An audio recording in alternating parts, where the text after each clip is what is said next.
स्वागत है आपका भीम न्यूज इंडिया, देश के सबसे प्रमुख और विश्वसनीय चैनल में। आप देख रहे हैं भीम न्यूज इंडिया। नमस्कार, मैं आपके साथ हूं। आइए जानते हैं आज की ताजा अपडेट्स। देश और दुनिया में क्या चल रहा है उसकी पूरी जानकारी लेकर हाजिर हैं। सबसे पहले बात करते हैं आज के मुख्य समाचार की।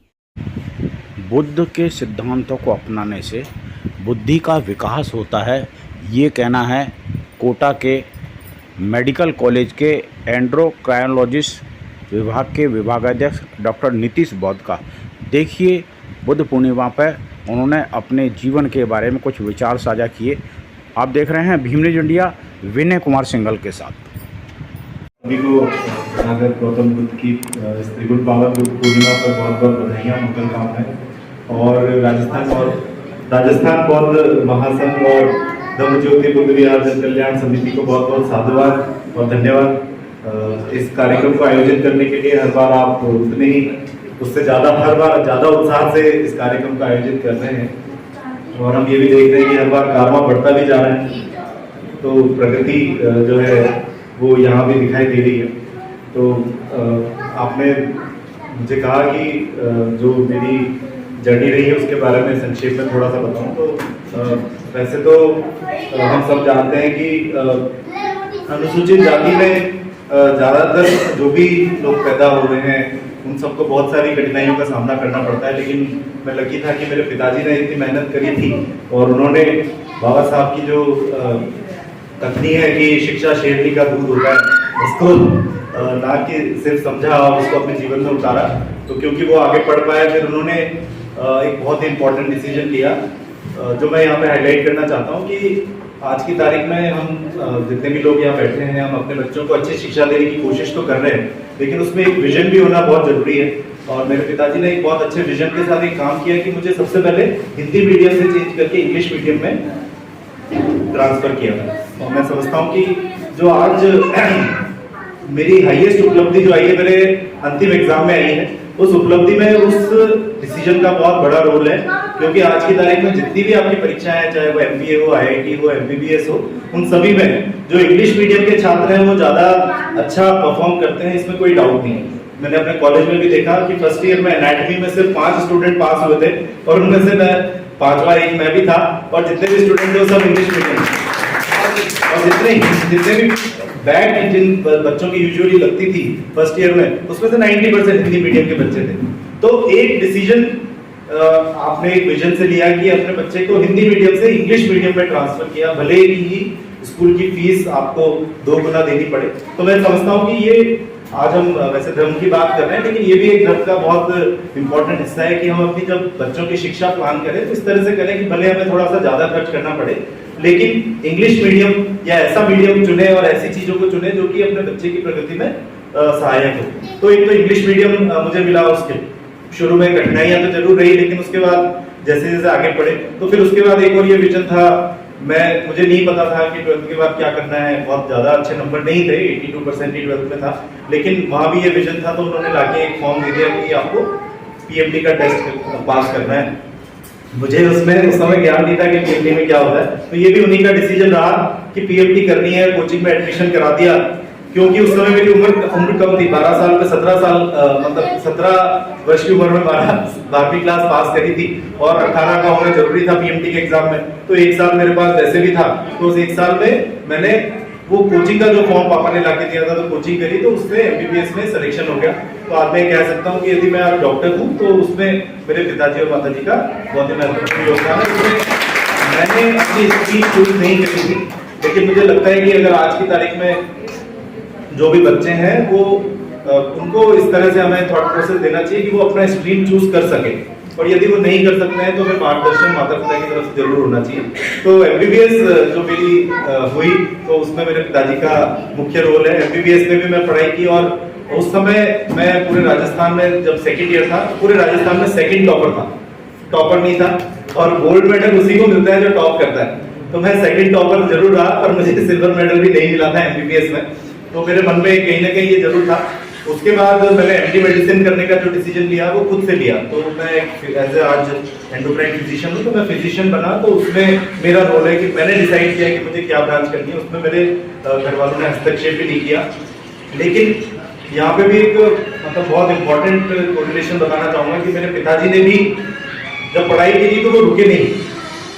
वो उन्होंने पहले बीए किया, फिर एमए किया, एमए करके भी उस समय के हालातों में अच्छी नौकरी मिल सकती थी, लेकिन उन्होंने फिर नेट किया, पीएचडी किया, एमफिल किया, तो वो रुके नहीं। लेकिन मैं रुकना चाहता था। मैं एमडी करके आरपीएससी में सिलेक्शन भी हो गया था और मैं असिस्टेंट प्रोफेसर भी बन गया था 2018 में। आप में से कई लोग जानते भी हैं। तो उस समय मैंने सोचा था कि अब नौकरी भी लग गई है, पढ़ाई भी काफी हो गई है, डॉक्टर भी बन गए हैं, तो अब आगे नहीं पढ़ना है। लेकिन उसके बाद मेरी जो पत्नी है निशु, उन्होंने मुझे बहुत फोर्स किया और उन्होंने कहा कि आप में बहुत पोटेंशियल है और इस पोटेंशियल को यूज करना चाहिए, क्योंकि आज की तारीख में एमडी मेडिसिन की भी उतनी वैल्यू नहीं है जितनी सुपर स्पेशलिटी की है। मैं नहीं करना चाहता था, लेकिन कोरोना भी आया और उन्होंने धक्का भी दिया। तो उनके मोटिवेशन से, मेरी वाइफ के मोटिवेशन से मैंने नीट का एग्जाम फाइट करके ऑल इंडिया रैंक 23 निकाला उस समय, और पूरे इंडिया के सभी कॉलेजेस मुझे मिल सकते थे 2 को छोड़ के। तो मैंने फिर दिल्ली चूज किया और मेरा जो आखिरी जो पढ़ाई का हिस्सा था, जो कि सुपर स्पेशलिटी है, डीएमडी मैंने किया सफदरजंग अस्पताल से। तो जो आखिरी हुआ पढ़ाई, उसमें 2 बच्चे भी साथ थे, तो मेरी पत्नी ने इतनी हेल्प करी कि वो बच्चों को संभाल लेती थी और मैं पढ़ पाता था। और इस आखिरी एग्जाम में मुझे ये प्रेसिडेंशियल गोल्ड मेडल मिला है, जिसमें मैंने पूरे इंडिया में टॉप किया है। तो जर्नी में माता पिता का रोल रहा है, मेरा खुद का भी थोड़ी मेहनत रही है और वाइफ का भी रहा है। लेकिन इसमें एक और बहुत इंपॉर्टेंट जो बात है वो ये है कि मतलब पहले बहुत अच्छा विजन नहीं हुआ करता था, चीजों को बहुत अच्छे से नहीं समझ पाते थे, तो सम्यक दृष्टि नहीं हुआ करती थी। लेकिन सेकंड ईयर एमबीबीएस में जब मैं था, तो क्योंकि परिवार का भी मोटिवेशन था और उनसे बाबा साहब से जुड़ रहे थे, तो विपश्यना साधना में भी जाने का मुझे मौका मिला। और मैं आज की तारीख में सच बोलूं तो बहुत ज्यादा मेडिटेशन नहीं कर पाता हूँ, लेकिन मैं ये समझता हूँ कि वो जब आचार्य सत्यनारायण गोयनका जी की जो बातें हैं, उन बातों के माध्यम से, विपश्यना के माध्यम से बाबा साहब की बातें और भगवान बुद्ध की बातें जो है वो बहुत स्पष्ट क्लियर हो जाती है। तो एक तरफ धर्म का मार्ग भी मिला और एक तरफ साइंस में भी, यानी अपनी पढ़ाई में भी, जो मॉडर्न मेडिसिन है उसमें भी आगे बढ़ा। तो मैंने ये पाया कि भगवान बुद्ध ने जो ये कहा कि किसी भी बात को इसलिए नहीं मानना है कि किसी ने कह दिया है, क्योंकि वो काफी सालों से ट्रेडिशन में है, किसी पुस्तक में लिखी हुई है, या किसी बड़े बूढ़े ने कही है, या कोई बहुत ज्यादा भीड़, बहुत ज्यादा लोग इस बात को मान रहे हैं, इस बात इसलिए किसी बात को नहीं मानना है।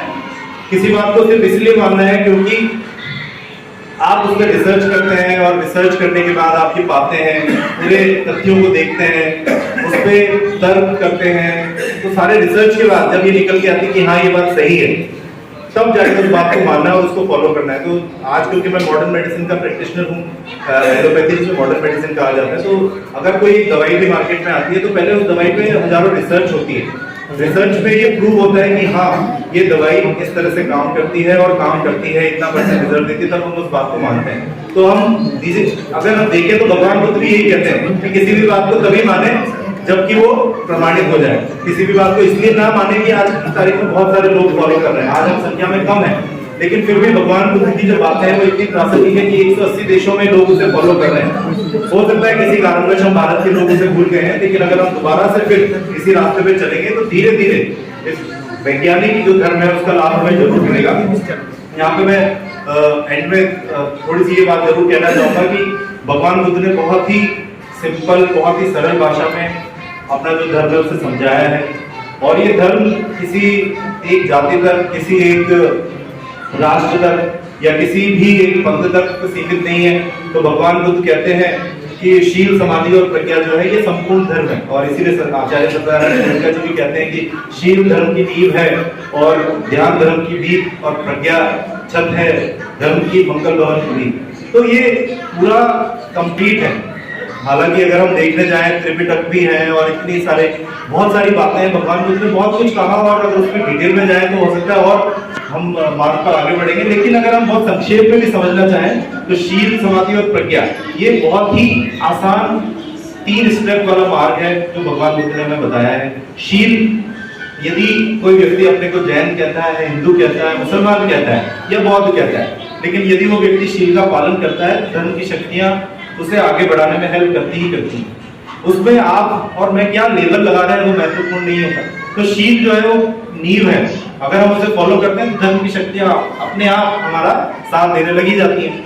और यदि हम ध्यान का जो प्रोसेस है उसको भी करते हैं तो हमारा मन भी शांत होता है, कंसंट्रेशन पावर भी बढ़ती है और धीरे धीरे कई तरह के बोध जागते हैं जिससे प्रज्ञा जागृत होती है, जिसके बारे में मैं अभी बोलने में समझता हूँ कि मैं बहुत छोटा हूँ। तो इतना आसान जो मार्ग है उसको भगवान बुद्ध ने हम सबके बीच में रखा। ये जो सार है इसके आसपास बहुत सारे छिलके जो है वो उत्पन्न हो जाते हैं, जो छिलके हर धर्म में, हर पंथ में, हर जगह हो जाते हैं।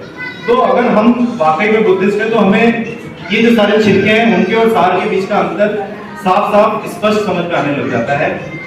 यदि हम ये कहें कि हम बौद्ध हैं और हम भगवान बुद्ध की किसी भी गाथा का रोज सुबह शाम जो है चैंटिंग करते हैं, जैसे हमने देखा है कि श्रीलंका भी है, म्यांमार है, वहाँ पे बुद्धिस्ट मॉन्क जो है वो रोज सुबह शाम भगवान बुद्ध की जो गाथा है उनको गाते हैं, बोलते हैं। लेकिन अगर हम वो मॉन्क भी अगर उस गाथा को सिर्फ बोलेंगे ही बोलेंगे, यदि मरीज दवाई का नाम सुबह दोपहर शाम रट लेगा लेकिन उसको लेगा नहीं तो वो ठीक नहीं होगा।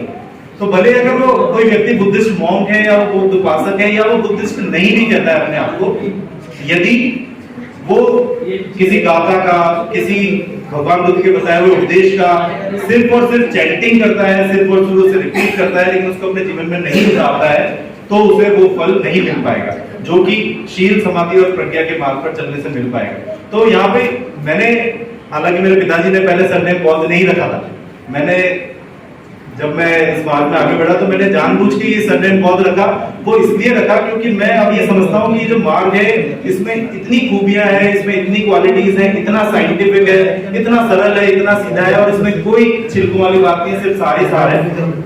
क्योंकि मैं बुद्ध का वंशज भी हूँ और बुद्ध का उपासक भी हूँ तो मैं गौरवान्वित महसूस करता हूँ अपने आप को बौद्ध कहलाने में, और इसलिए मैं अपने सरनेम को बौद्ध रखता हूँ।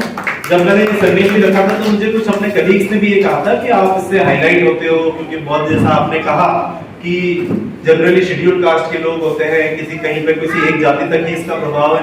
लेकिन मैं ये समझता हूँ कि यदि आप इस बात को समझ जाते हैं कि ये क्वालिटेटिव शब्द है, जो बौद्ध जो एक शब्द है वो एक क्वालिटेटिव शब्द है, वो क्वालिटी को बताता है। और वो अगर हम सब चाहें तो किसी जाति प्रथा में बंधा नहीं रहेगा, किसी वर्ण में, किसी पंथ में बंधा नहीं रहेगा।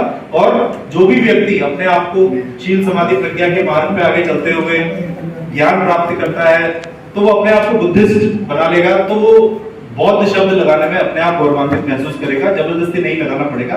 तो आज की तारीख में मैं एंडोक्राइनोलॉजी में यहाँ पे विभागाध्यक्ष भी हूँ, बहुत सारे लोगों से मिलता हूँ, कई बार अखबारों में नाम भी आता है। तो उसका एक ये मोटिव भी है कि लोग इस जो ये शब्द है इसके अंदर जो गुण है, जो विशेषता है उसको पहचाने कि हम बुद्ध के वंशज तो हैं लेकिन हम बुद्ध के उपासक हैं और शील, समाधि, प्रज्ञा के मार्ग पर चलते हुए, धर्म के मार्ग पर चलते हुए हम इस देश में जो भी गलत बातें चल रही है उनका विरोध भी करते हैं और जो अच्छी बातें चल रही है उनको प्रमोट भी करते हैं। और इसी तरह अच्छी बात को प्रमोट करने के उसमें मुझे याद है कि मेरे पिताजी ने आज कुछ फॉर्म्स भी मंगवाए हैं जो देहदान मेडिकल कॉलेज में होता है उसके, तो उसके भी कुछ फॉर्म्स में यहाँ पर लेके आया हूँ। ये भी एक धर्म की बात है। कई लोग हैं जो अपने आप को बौद्ध नहीं कहते हैं लेकिन वो धर्म के मार्ग पर बहुत अच्छे से चल रहे हैं, जिसमें जैन कम्युनिटी को भी आप देखेंगे कि वो शीलों का भी पालन करते हैं।